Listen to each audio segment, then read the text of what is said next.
Hey there, it's Gary Parrish. Welcome back to the CBS Sports Eye on College Basketball Podcast, where we sometimes discuss camel fighting, dodo birds, and leaky black. David Cobb is here with me. If you're watching on YouTube, smash the like button like you're Brandon Davies. You have consent. And if you haven't yet subscribed to CBS Sports College Basketball YouTube channel, also do that while you're here. Let's get into it. Some not so great news out of Kansas over the weekend. Former five-star prospect Arterio Morris has reportedly been suspended from the program. And according to the Kansas City Star, an allegation that is quite serious has been made against him. David Cobb handled the story for CBSSports.com over the weekend, so I'm going to let him talk you through it momentarily. But first, just quickly, if you don't mind, we have a word from our partner. We need the sports news anywhere. We've got breaking news to bring you. Then get your sports anytime you want them. Big trade news overnight to discuss. Because we know you need sports all the time. A lot of movement in the rankings this week. A legend adds to their legacy. We're bringing you that breaking news right here on HQ. CBS Sports HQ, anywhere, anytime, all the time. All right, David Cobb, you handled the story over the weekend. It's a big headline for college basketball in the month of September, if only because it is a former five-star prospect in the class of 2022 who has enrolled at a blue blood program and is expected to be a part of the team that is expected to be the preseason number one. Kansas is the favorite in the betting markets to win the 2024 NCAA tournament.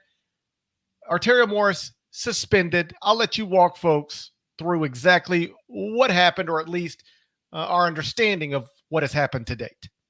Yeah, I think the discussion starts off with a big shout out to Shreyas Latta of the Kansas City Star, because my guy is out here filing public records requests, calling attorneys, and doing the legwork on a really difficult story at a time when he's also balancing college football reporting duties. Shreyas, I have been there. That is an unenviable position. You break a huge story like this, and then the very next day, Kansas football almost goes and loses to the worst FBS team in the country in Nevada. You're juggling a lot right now, but fantastic work by Shreyas to get out what I think is going to become an increasingly significant story in college basketball over the coming weeks. There is an allegation that on campus at Kansas in late August, a woman was allegedly raped in the athletic dorm where two basketball players were listed as witnesses. A third was listed as other. And the strong insinuation here is that Arterio Morris is accused of rape. And essentially, this would be strike two, because, Gary, you can get into this and how it all played out at Texas last year, but he was accused of assault as a freshman at Texas, but never suspended. And it's painfully ironic and probably no coincidence that he had actually settled that matter in Texas the day before word of all this comes out. And you got to think that was some work on behalf of his attorney to say, you know what, something really bad is about to come out about my client. I need to go ahead and get this other thing taken care of, lest this new issue begin to influence the way the current case is being looked at. And maybe there's not as much mercy in case number one after case number two comes to light. So that's sort of the situation, I suppose. There's a whole lot more detail here, a lot of implications for both Kansas basketball and for Arterio Morris, but an unfavorable situation to say the least, especially when you consider that the Jayhawks lost a couple of commitments from freshmen over the summer. And if for whatever reason Arterio Morris is not able to be a part of this team, from an on-court standpoint, you start looking around and say, what, we were going to redshirt Zach Clements,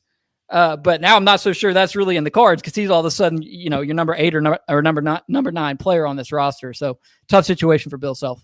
It obviously is. And I guess I should say, well, first, I want to echo what you said about the Kansas City Star, but from a different perspective. I also impressed by that, also tip my hat to that. Not just because it's a beat writer covering multiple sports, although I recognize that is difficult. I was very lucky when I was a beat writer at the Commercial Appeal newspaper covering Memphis basketball. I only covered Memphis basketball. I would help with Tiger football sometimes, but that's one of the few papers at the time that had a Memphis basketball beat writer and a Memphis football beat writer. They were two totally different people. So I got to focus 12 months a year on one sport for the most part. At most papers, that's not the case. So yes, it is impressive to be able to do this while you're juggling right in the middle of a football season. Even more than that, here's what I'm impressed by.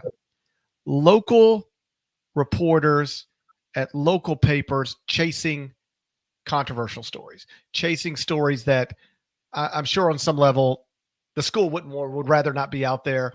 The fans are going to turn on you, start asking you, why are you trying to bring down Coach Self? And I like to be above that and just say, I'm just here to do a job. My job is to cover this basketball program. This is part of that basketball program. I respect that immensely.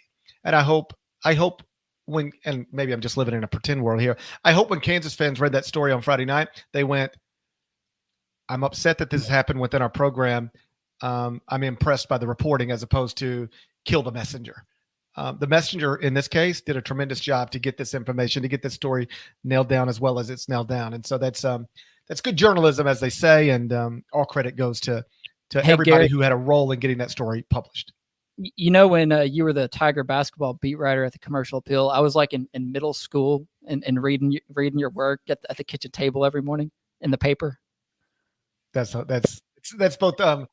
both something that puts a smile on my face and then makes me go, oh no. Cause I can remember like when I was in high school, I would go, they had a paper, they had a paper stand, the Commercial Appeal paper stand. We weren't subscribers to the Commercial Appeal, but they had a little paper stand. Should have been subscribers, but me and my buddy, Chris Klein, shouts to Chris Klein, we would walk to this little paper stand and he'd get a quarter, I'd get a quarter. And we put in the 50 cents and we would then share the paper. And I would read Jeff Calkins every morning. And then Jeff became a friend. Like Jeff's one of my closest friends now. So I've had that relationship with somebody else, just like I was the young guy looking up and going, it's neat that now I'm the Jeff Calkins of your generation. Yeah. I'm not the Jeff Calkins of your generation, but I am, I'm older. I'm bald. Well, we're all doing the best we can. We're all doing the best we can. That's the proper way to put it. So anyway, congrats to the Kansas City Star. Terrific work. This is a big deal because Arterio Morris is a 5-star prospect. He did play, average 12 minutes a game. He's a rotation player for a Texas team that was very good last season. Expected to be a rotation player for this Kansas team that's preseason number 1 heading into this season. I do have him projected, even independent of this, coming off the bench. The starting lineup is probably DeJuan Harris, Nick Timberlake, Kevin McCullough, KJ Adams, Hunter Dickinson. You still got a 5-star freshman, Marco Jackson, and other nice pieces on the bench. My point being, with Arterio Morris, I had Kansas number 1. Without him, I also have Kansas number 1. It does not make me think that anybody should be elevated above the Jayhawks, but clearly it's a piece you thought you were going to have that now you might not have. That's not ideal, particularly this close to the season. As for exactly how Kansas should handle this, I think they're handling it perfectly so far. We don't know much about these allegations right now. Correct me if I'm wrong. We don't know much about these allegations right now, do we? No, we don't. Okay. It appears, and I can't emphasize the word appears enough. It appears that Arterio Morris's ongoing suspension is tied to a sexual assault allegation that was made in a facility that is where Kansas basketball players and some other students, but Kansas basketball players stay. Yeah, the alleged incident was between 4:30 and 5:30 a.m. on August the 26th at McCarthy Hall, which is just right down the street from Allen Fieldhouse, and has 2 other men's basketball players as witnesses. Kansas City Star has confirmed that Morris is the subject of a new allegation. His suspension coincides with this investigation. Clearly, the dots have been connected on their end, but there's still a lot of legal due process to play out here before he's even charged. Mind you, he's from what we can infer, just a suspect, perhaps, right, at this point. And we're connecting some dots. The Kansas City Star connected some dots, but again, it appears, emphasis on the word appears, that Arterio Morris's suspension is tied to a sexual assault allegation made against him. That's the way this appears. And certainly nobody has disputed that or refuted that. If it is, in fact, as it appears, it is the second serious allegation made against him in a span of 14 months. This is the point I made in the top 25 and one that was updated earlier today. in June 2022, before he played for the University of Texas, he was accused of being in a physical altercation with an ex-girlfriend. The police report states the woman was left either bruised or scratched. There was certainly some injuries on her body that suggested she had been in an actual physical altercation. So something happened. What? I'm not sure. But it is true that case, he was charged with a misdemeanor, and it was settled, according to the attorney, very recently. And I don't know whether the timing of that is intentional or coincidental rather. I just know that the attorney says, oh yeah, we got that thing wrapped up yesterday. Now we're dealing with this thing. What? Mm-hmm. Either way, I don't know. Okay. Yeah. Wow. What about that timing? Anyway, go ahead. But the timing is interesting, as you point out. I would just say, innocent until proven guilty. I'm fine with that in the legal system. I don't want to throw Arterio Morris in jail right now. All right. But I do not think he should be representing the Kansas Jayhawks in a very public way under these circumstances. Innocent until proven guilty, sure. But I'll just keep this simple. When two different women who presumably don't know each other at all both accuse you of very serious things within a 14-month span, that's concerning, and the type of thing that would, I think, lead to Kansas or any other university with standards to removing him from the program, at least temporarily, until you can get things straightened out. Yeah. And at this point, while acknowledging I'm not sure where this will go, I don't see how Kansas could allow him to play until this is resolved in a suitable manner. And so he deserves and maybe not ever. In fact, maybe we might reach the point where we go, it's crystal clear to everybody he can never represent that university. It's a hard question to answer right now because we still have to see how all this plays out. But if it goes in a bad direction for Arterio Morris, does the Kansas basketball program deserve a little bit of scrutiny for opening the door to him in the first place, given the fact that he had been accused of violence towards a woman in a case that was still ongoing at the time that he committed to Kansas just over a year ago now? Because Texas obviously didn't take the situation very seriously. He played in all 38 games and was a pretty serious rotational contributor for them, first under Chris Beard, irony there, and then under Rodney Terry. Kansas, though, had a chance to sort of look at this situation and maybe reassess at a time when there were still dozens of players available in the portal. And they said, no, that's our guy, right? Like we're going to open the door for you and have you come in here. I mean, everybody in life deserves second chances, right? I'm so grateful for the second chances that I've received. But is there some culpability here if this goes in a bad direction on Kansas's behalf for opening the door to a person who clearly had some yellow flags? Yes. Yeah. Yes. I mean, that's the simple answer. Now I can expand on it, but the simple answer is yes. Although I understand what happened here. I get it. Imagine you're Kansas. Imagine you're Bill Self. Now, I want to be clear. I don't think I would have enrolled Arterio Morris if I were Kansas. But I also don't get paid millions of dollars to win basketball games. And I'm always aware of that. It's very easy for me to sit here in a home studio and say, I would never enroll this person because it's not my job to try to win basketball games, right? If my livelihood depended on winning basketball games, I might compromise my standards a bit. Coaches do it all the time. But so I can understand what happened here. And I promise you this is what happened. Arterio Morris is transferring. He's a former 5-star prospect. And yeah, he had the incident, but that's just going to get handled. It's just going to be, they'll reach a deal. It'll be no big deal in the legal system. All right. Plus he just played 38 games at a Big 12 school. I'm a Big 12 school. He just played 38 games at a Big 12 school. Now I'm supposed to take the stand. Well, he can't play for my Big 12 school. He just played 38 games for that Big 12 school and nobody seemed to care. So what's the big deal if he plays 38 games for my Big 12 school? That's how this happens.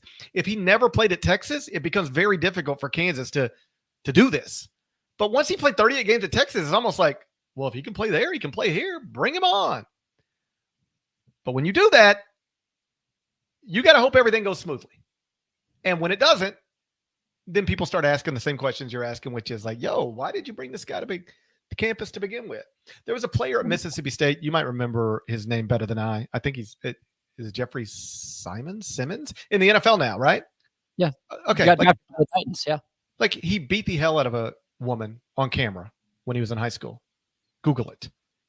Beat her to pieces. I don't want to. Just Google it. You can find it. It's out there. He beat a woman, but he was punching a woman. It's on camera. All right. And Mississippi State enrolled him. And I remember talking about this at the time. And I should say it went well. He did well at Mississippi State. Then he's in the NFL. Everything's been fine. Right. But I remember at that time going, if I were Dan Mullen, I wouldn't do this. Because if this guy gets on you can explain that incident away as best you can. And there were people doing that at the time. Well, what you have to understand is he was after his mama, or somebody was after his sister, or there's some like, what would you do? And I was like, I don't know. I wouldn't just jump on top of a woman and start beating her with a closed fist. I mean, I'd do something short of that. But there was a lot of rationalizing and justifying. And I just remember thinking this, it'll be fine as long as it's fine. But if this guy goes to Starkville and beats up a woman, Dan Mullen will pay for his job with this. Because you never could have seen this coming. Yeah, you could have. I saw him on YouTube beating up a woman. What do you mean I couldn't? It's one thing when you bring on somebody to campus, they don't have no track record, and then they get caught up in some bad stuff. It's like, how would we know? But this guy's been in bad stuff.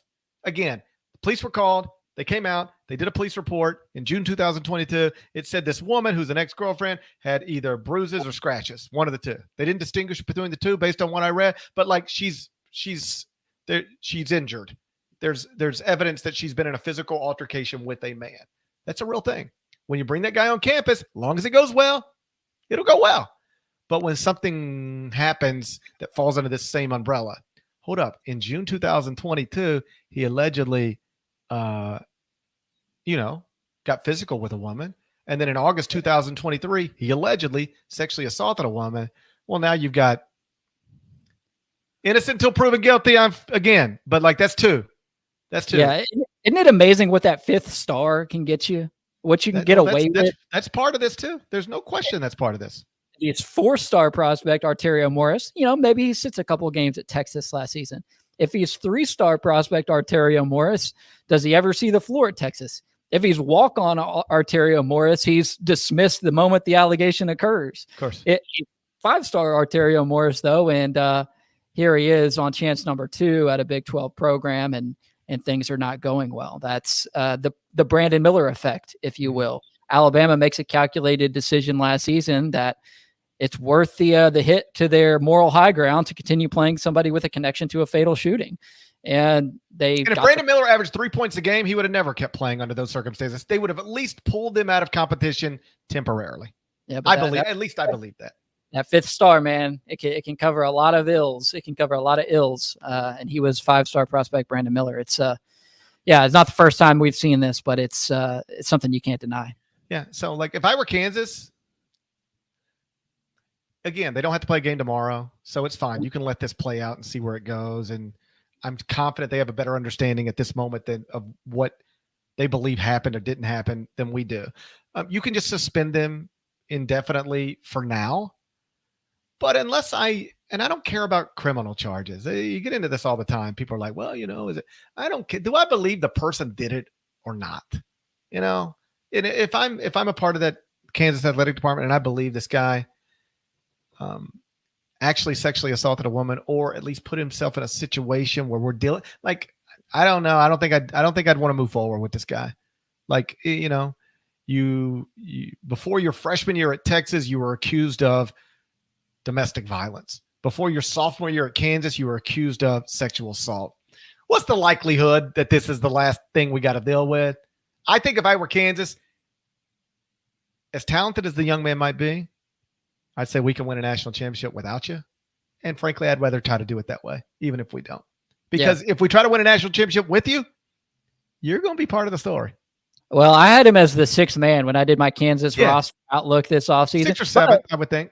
On their foreign tour, you mentioned the 4 starters who are pretty much locked in: Harris, McCullough, Adams, and Dickinson. Right. But for that 5th starting slot, which I guess is probably the shooting guard position or a wing spot or however you want to term it, it was either going to be Marco Jackson, the freshman, Nick Timberlake, the Towson transfer, who's a good shooter, or it was going to be Arterio Morris. And on their foreign tour, each of those three guys got one start.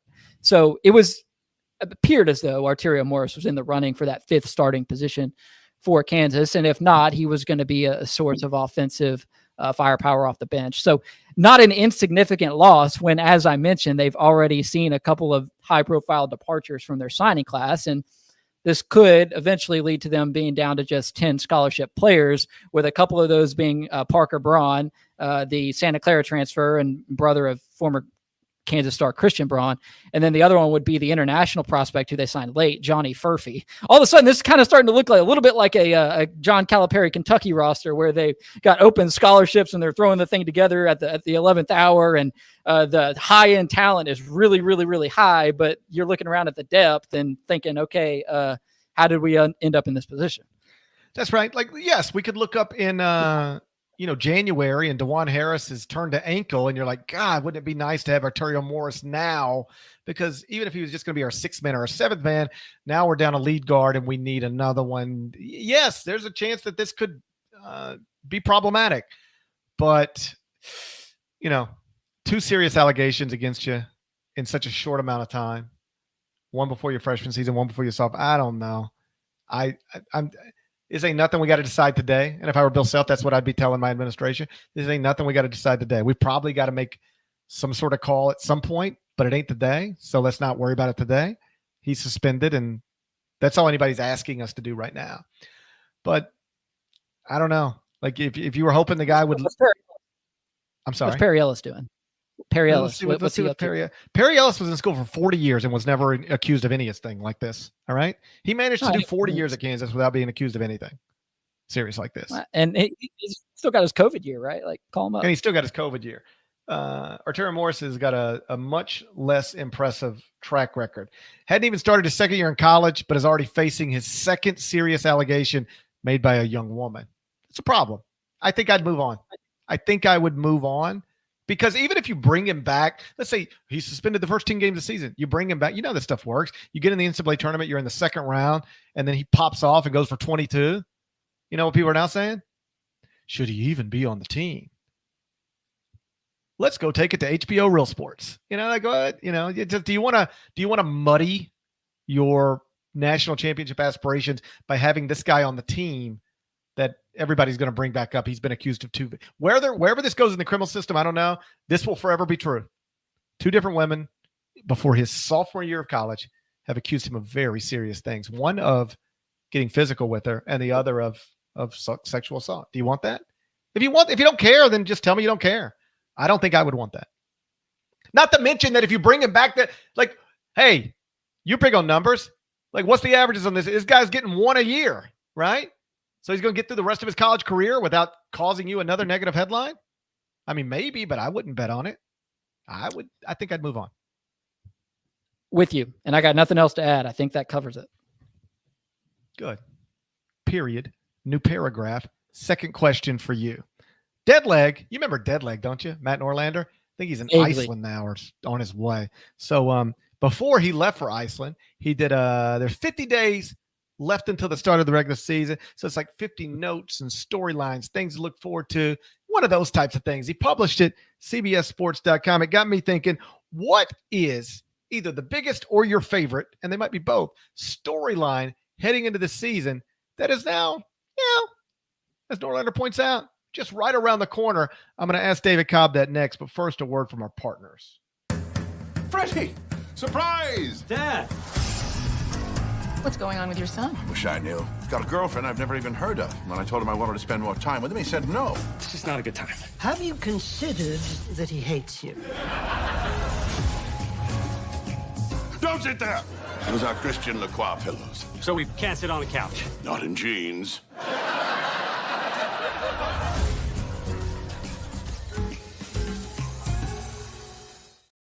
Before we get to that, somebody in the chat points out that Christian Braun is actually Christian Brown, like the color brown, which is true.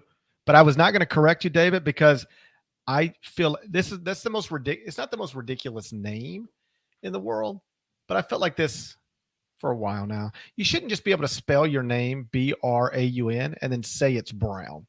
I mean, that is outrageous. Did I mispronounce it?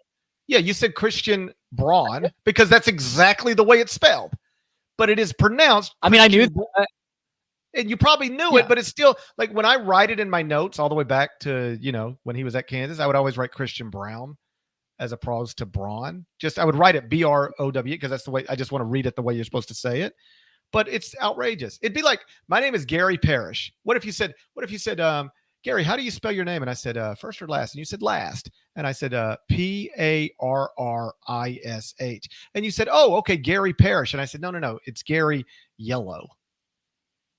You'd be like, well, Parrish does not spell yellow. I know, but I'm Gary Yellow. It's the same thing they've done, this Brown family. How do you spell your that's last crazy. name? No, Braun. Oh, so you Christian Braun. No, Christian Brown. There is no scenario where that's supposed to be that doesn't spell Brown. What are we talking about? The baseball player Ryan Braun established that name in the athletic hemisphere as Braun before Christian Brown and Parker Brown were even a twinkle in their parents' eyes. So, I mean, there's just sort of a default there. So, but that's on me. I'll take the L there. But yeah, no, anyway, this whole podcast has just been a total failure on my part now. No. I just wanted to, I'm on your side. I want to make that clear. I'm on your side. I will call Christian Brown Brown because it's been banged into my head. But if anybody ever calls him Braun, it's his own fault or his parents' fault or his it's somewhere in that family. They decided to take something that clearly spells Braun and say it's Brown. And if people mispronounce it your entire life, then that's on you. That's a family decision you guys made incorrectly, I think. Well, another one that gets me, or that got me growing up, somebody who we talked about already on the show, who I had no reason to ever hear his name pronounced, was Jeff Calkins. It's spelled Geoff. And when you're like 11 years old and you're like, weird, his name is Geoff. Like, why is his name Geoff? Like, yeah, but at least Jeff is like kind of different. At least, but to it, like if I gave that to my 6-year-old, he'd be like, I'd say sound it out, because we're like, he's 6 and we're now doing, we're sounding out words. We're doing spelling words every night. And if I said spell that out, he would never get Jeff out of that. So but like you can look at that and go, yeah, but I know as an adult, I have come to realize some people do spell Jeff that way. Just like my little boy's name is Louis, Louis. He gets introduced as Louis all the time, which I told his mother would be the case, and she argued with me, and guess who was right again? I mean, I'm not trying to make a big deal out of it, but here's the actual true story. And this is going to tie Jeff Calkins back into it. So we're going through baby names, all right, for our little guy and our last guy. And the way at first, on our first child, it was like, hey, look, we got to think of a baby name. And then we'd sit down together. We'd be like, pour a drink. Let's go through baby names. And it was a partnership. And then you learn, at least I learned as a father, nothing I say matters. Doesn't matter what I want at all. All right. So I can participate in this, but nothing I say matters. All right. And this is a theme, right? Well, as a father, I just learned, maybe this is unique to me. As a father, now I'm in a family of nothing I want matters ever anymore. Yesterday, we were coming home from a baseball field, and my wife said, "Are you hungry?" She said, "How do you feel about stopping to eat?" No, she said, "Are you hungry?" And I said, "No, I'm not hungry." She said, "Do you want to stop to eat?" I said, "No, not really. We've been at a baseball field all day, but whatever." She said, "But you're not hungry?" I said, "No." And you know what she said 3 minutes later? I think we're going to go to Cracker Barrel. That's the last place you would take somebody who just told you you're not hungry. They're not hungry. How do you go from? Yeah, but at least you can play the little table games. You can play the thing with the triangle with the T's. I do like that. You know what I'm talking about? Yeah, of course I do. And I will, but I don't sit there and sit there and frustrate myself. You know what I do? I sit down at the Cracker Barrel table, I get the little thing, call up YouTube, and then I find how to do it, and then I just copy it and I show my kids and I look smart. That's no way to strain your mind, though. The whole purpose of that is for you to get your mind to work out before you eat. My mind's the other good thing about Cracker Barrel, you could have gotten your Christmas shopping done for your mom and for your wife, and I mean for everyone at Cracker Barrel and that nice little gift shop they have. I just couldn't understand. I couldn't believe. And by the way, that's the only. So my wife starts laying out the things. Louis, where do you want to go? And she's like, this place or this place or this place or this place or Cracker Barrel. And he's like, Cracker Barrel, what is that? And she's like, it's the place. It's they got the rocking chairs out front. And he goes, oh, is that the place where they sell all the candy in the front of the store? And she said, yes. And so now that's how we ended up at Cracker Barrel. because he wanted the candy in the front of the store. That's the hook, right? I just didn't understand. I ask you, are you hungry? No. Okay, let's go to Cracker Barrel. What? What did we just do? Why would you even ask me if I'm hungry if my answer is going to have no impact whatsoever on your decision making? Just say, hey, I don't know whether you're hungry or not. Also doesn't matter. We're going to Cracker Barrel. I hope you'll enjoy playing the little golf tee game, right? But to say, I hope everything's okay. it'd be like saying, hey, David, you want to talk about Purdue? And you say, literally the last thing on earth I want to do is talk about Purdue. And I say, okay, cool. I got to ask you about Zach Edey. You'd be like, what did you even do that for?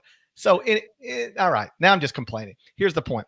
So with my wife and we're going, so the first kid, it's like, let's sit down and we'll talk it through. I learned very quickly, nothing I say matters. So we reached a partnership. It was a strategy. I said, you just come up with names and then you bring them to me when you like it. And I'll just say, I like it or don't like it. That way I don't have to be involved in the process because you don't care what I think. So just bring it to me and then I'll say, I like that or I don't like that. So she brings me Louis. I said, I like Louis, but how are you going to spell it? She said, Louis. I said, okay, that's cool. She said, like Louis Vuitton, like the French origin. I said, that's great. We live in Mississippi. He will be called Louis his entire life. She said, why? No, people know it's Louis.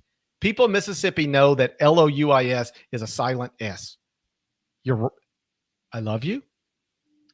Respect, you're wrong. He will get called Louis. No, he won't. Yes, he will. His name's Louis Daniel Parrish. He's born in the middle of basketball season. Jeff Calkins has a radio show on 92.9 in Memphis, to circle back to this. And he wants to announce that we just had our baby because he was premature and people didn't know. We didn't even tell people we were pregnant with this pregnancy. And so nobody even knows I've had a baby. And Jeff's going to know. He says, can I announce it on the show? People are happy for you. I said, of course you can announce it. He said, what's the name again? I texted to him. Jeff Calkins goes on radio. You know what he says? Just want to congratulate Gary and Kelly on the birth of the little baby, Louis Daniel Parrish. Louis Daniel. And he's Ivy League educated. Now and he's from Harvard, Jeff Calkins. And even when he saw that name, Louis, he assumed it was Louis instead of Louis. So this is something we deal with. I mentioned baseball tournaments. And now batting, number 20, Louis Parrish. Okay. Here's the deal. I understood it would happen for all the reasons I've already explained, but I also am comfortable with it happening because it makes total sense. There is Louis C.K. spelled just that same way, or there's Louis Gossett Jr. spelled the exact same way. That's confusing. Braun is not Brown according to anybody other than this family. It's outrageous behavior. Is he going to be Lou long term? Is it just going to be Lou? I call him Louis. I call him Lou. I call him Lou, L-O-U. I just think it's funnier, too, calling a little 6-year-old Lou. It sounds like such an old name, Lou and Ralph. Like if I was calling him Ralph. Come on, Ralph. Ralph, get your shoes on. I think Lou is funnier. I kind of like, but I also call it, I just like it. I like Lou better than Louis. But Louis nobody mispronounces Lou. You put L-O-U in front of anybody, you're going to get Lou. You put L-O-U-I-S in front of anybody, you could get Louis. You could get Louis. You put B-R-A-U-N in front of any normal person, you should get Braun. But with this family, you get Brown. I'm on your side, David Cobb. That's the point I was trying to make. Man, I feel vindicated. That 10-minute tangent vindicated me and validated the way that I mispronounced his name. So I thank you for being in my corner. I'm in your corner. Always. I like Christian Brown as a player. That name is ridiculous. Anyway. So Deadleg, you remember him? Yeah. Okay. He's either on his way to Iceland or he's in Iceland doing whatever it is you do in Iceland. But before he did this thing on 50 stories and things to be excited about. And one point he does make is like the things we actually get excited about once the season starts, they ain't ever the things you think you're going to be. I mean, sometimes they are, I guess, but often they're not. For instance, Zach Edey wasn't even a preseason All-American last season. He became the National Player of the Year, biggest story in the sport. We didn't see that coming. Nobody did. I mean, somebody might have, but it wasn't us. So acknowledging this could go any number of directions once the season starts. But heading into it based on the way you look at things, what is if somebody said, what's the biggest story in college basketball heading into the season? For instance, if we were doing this heading into the 2006-07 season, easy. Florida Gators are returning everybody from a team that won the national championship. Can they repeat? Biggest story in the sport. What's the biggest story in the sport heading into this season? Absolutely could be Bronny James at USC. Now, he may not play. He's got serious health concerns here that could impact his basketball future, and maybe it's a non-story.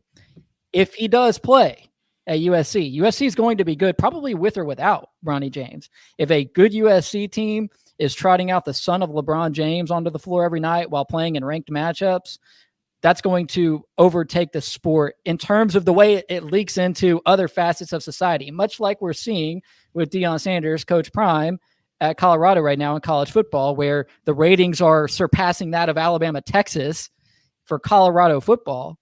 Bronny James could be that for college basketball. He could transcend the normal lines of the sports fanhood into pop culture, NBA, sports at large, if he's able to play this season. And he may not be, but if he is, to me, that's the biggest story in the sport. I think it could be. Although I think the most likely scenario is he's a role player at USC, and it's hard to be a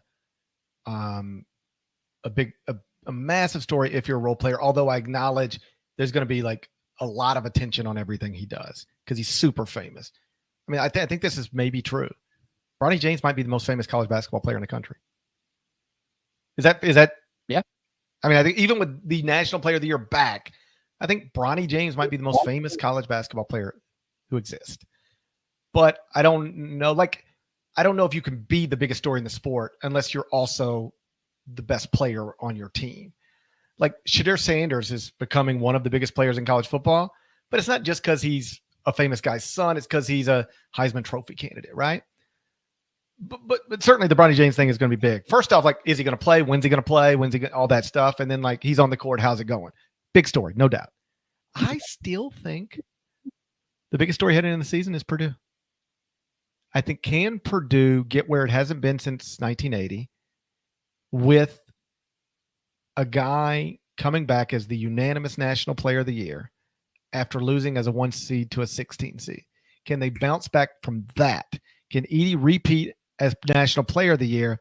And can Purdue pull a Virginia and go from losing to a 16 to winning the whole thing? To me, that's I'll make you a bet. If Bronny James appears in 20 or more games for USC this season, I'm willing to bet that in the top 100 most read articles at CBSSports.com at season's end, Bronny James will have a significantly higher representation than Purdue, Zach Edey, Matt Painter, or anything. So if you were just trying to, who's going to maximize page views for CBSSports.com, SI.com, ESPN.com, that college basketball player will be Bronny James, not Zach Edey, not Purdue. Yeah, I think that's probably fair.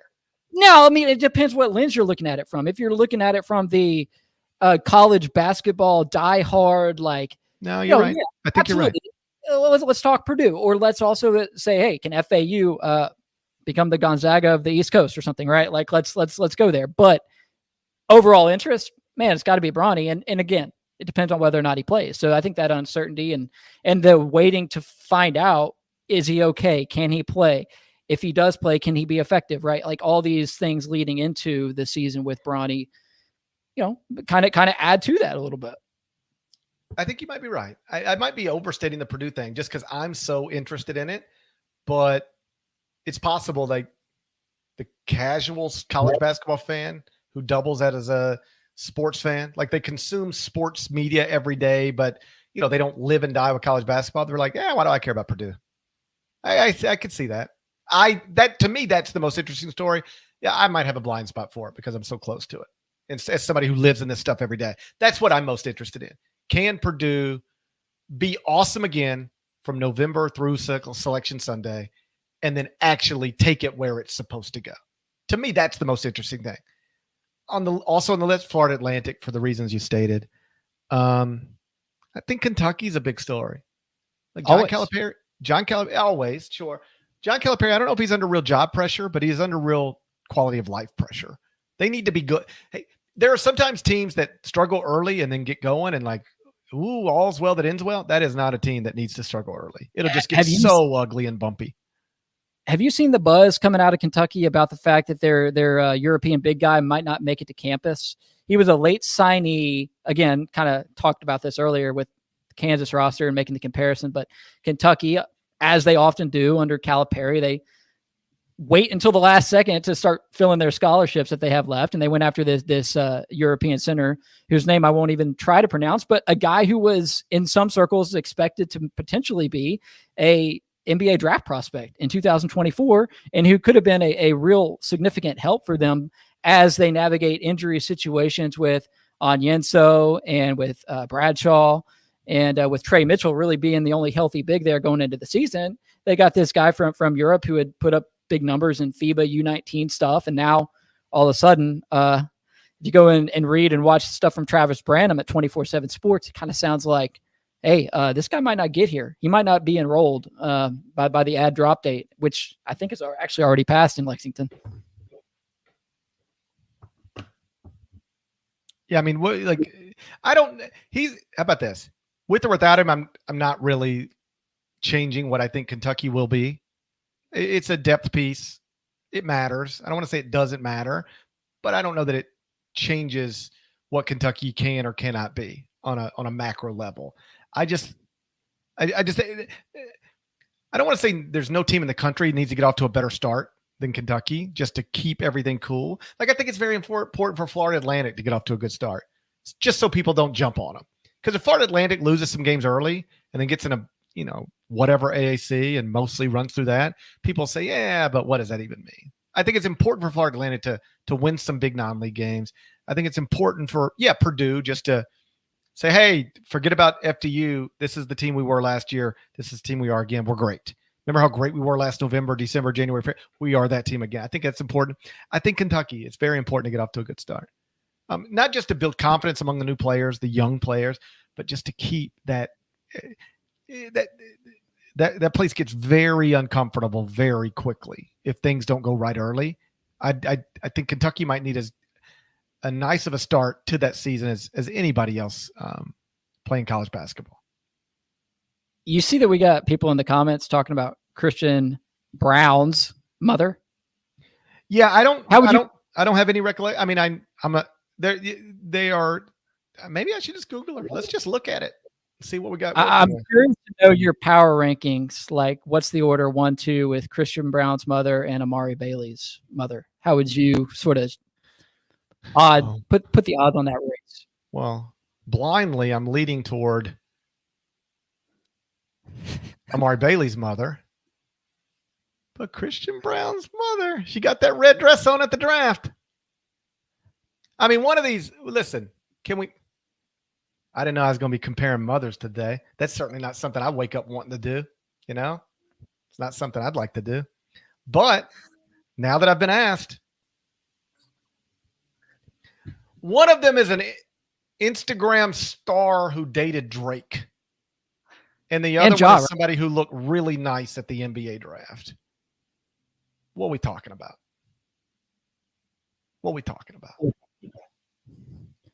What, you're saying I've gone too far here because no, I think it's Amari Bailey's mother. Clearly.